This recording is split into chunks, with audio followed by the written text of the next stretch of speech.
प्यारे बच्चों नमस्कार। आज की ऑनलाइन क्लास में आपका स्वागत है। प्यारे बच्चों, आज हम कक्षा 6 विषय गणित अर्धवार्षिक आकलन परीक्षा को हल करने वाले हैं। तो जो बच्चे चैनल पर नए हैं या जिन बच्चों ने अभी तक चैनल को सब्सक्राइब नहीं किया, सब्सक्राइब कर लें, लाइक कर दें और शेयर कर दें। तो शुरू करते हैं। पहला प्रश्न। पहले प्रश्न में आपसे पूछा गया है 0 और 1 के बीच कितनी भिन्न है। तो प्यारे बच्चों, ऑप्शन जो डी है वो बिल्कुल सही हो जाएगा, अनेक भिन्न होती हैं। 30 और 40 के बीच कितनी पूर्ण संख्याएं होती है। तो 30 से लेकर 40 तक गिनो। 31, 32, 33, 34, 35, 36, 37, 38, 39, यानी कितनी संख्याएं हो जाएंगी। 9। ऑप्शन नंबर ए इसका सही हो जाएगा। निम्न में से अभाज्य संख्या कौन सी होती है।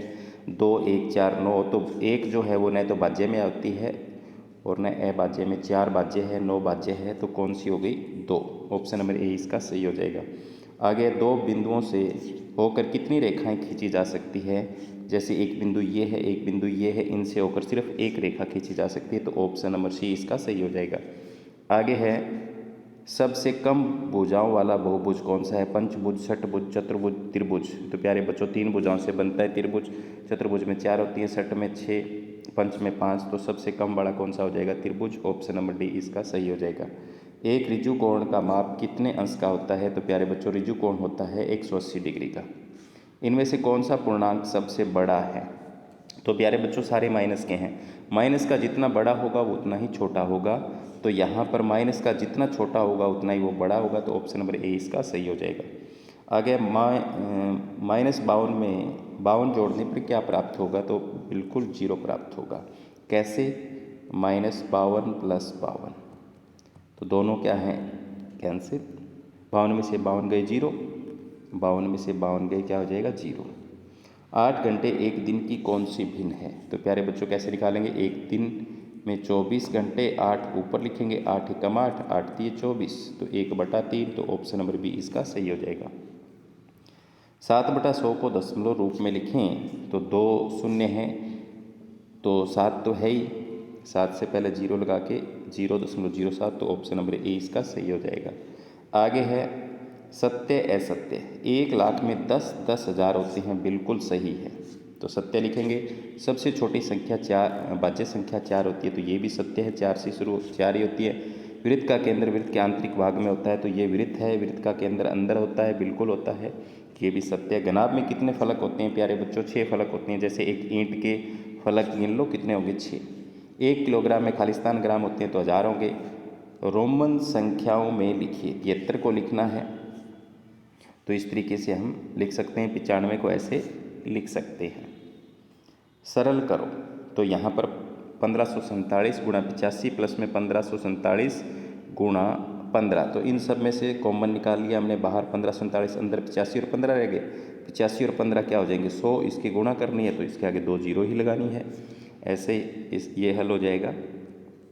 एक चतुर्भुज में कितने विकीर्ण होते हैं। तो मैंने यहाँ पर खींच के दिखा रखे हैं, 1 और 2। वृत्त का व्यास उसी त्रिज्या का कितने गुना होता है। तो 2 गुना होता है। व्यास त्रिज्या का कितने गुना होता है, 2 गुना होता है। एक घड़ी की मिनट की सुई कहाँ रुक जाएगी। तो 12 से प्रारंभ करके घड़ी की दिशा में 1/4 गुणन करे। अगर 12 से चले, 1/4 चले, तो मतलब 12 खाने होते हैं। 12 के कितने खाने चलेगी, देखो 1/4 निकालो, तो 4 तिये 12, 3 खाने चलेगी, तो 12 से लेके 3 पे पहुँच जाएगी। ठीक है, ऐसे चित्र बनेगा। एक ऐसी वस्तु का नाम लिखिए जिसका आकार गोले से मिलता जुलता हो। तो गेंद लिख सकते हैं। समबाहु त्रिभुज की कितनी भुजाएं समान होती है। तो तीनों भुजाएं समान होती है समबाहु त्रिभुज के अंदर। समबाहु त्रिभुज में तीनों भुजाएं, ये भुजा तीनों क्या होती हैं, समान होती हैं।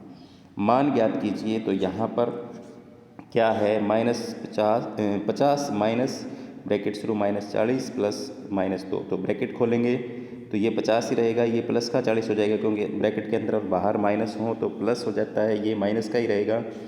और 50 और 40 90, 90 में से 2 गए 88, इसका आंसर आ जाएगा।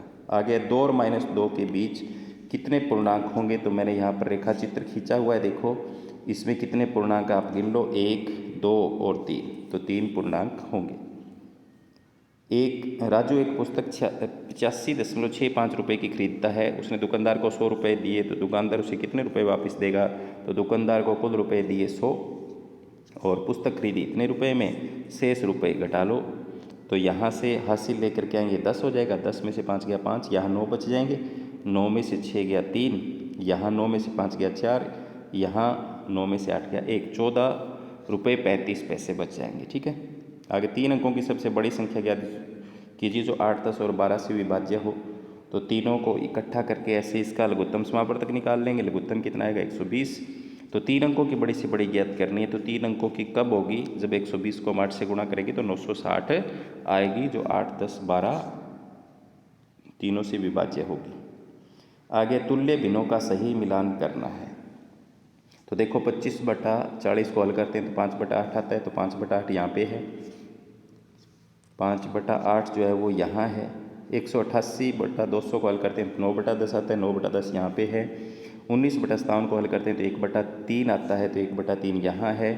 15/75 को हल करते हैं तो 1/5 आता है, यहाँ पे है। 220/250 को हल करते हैं 2/5 आए तो यहाँ है।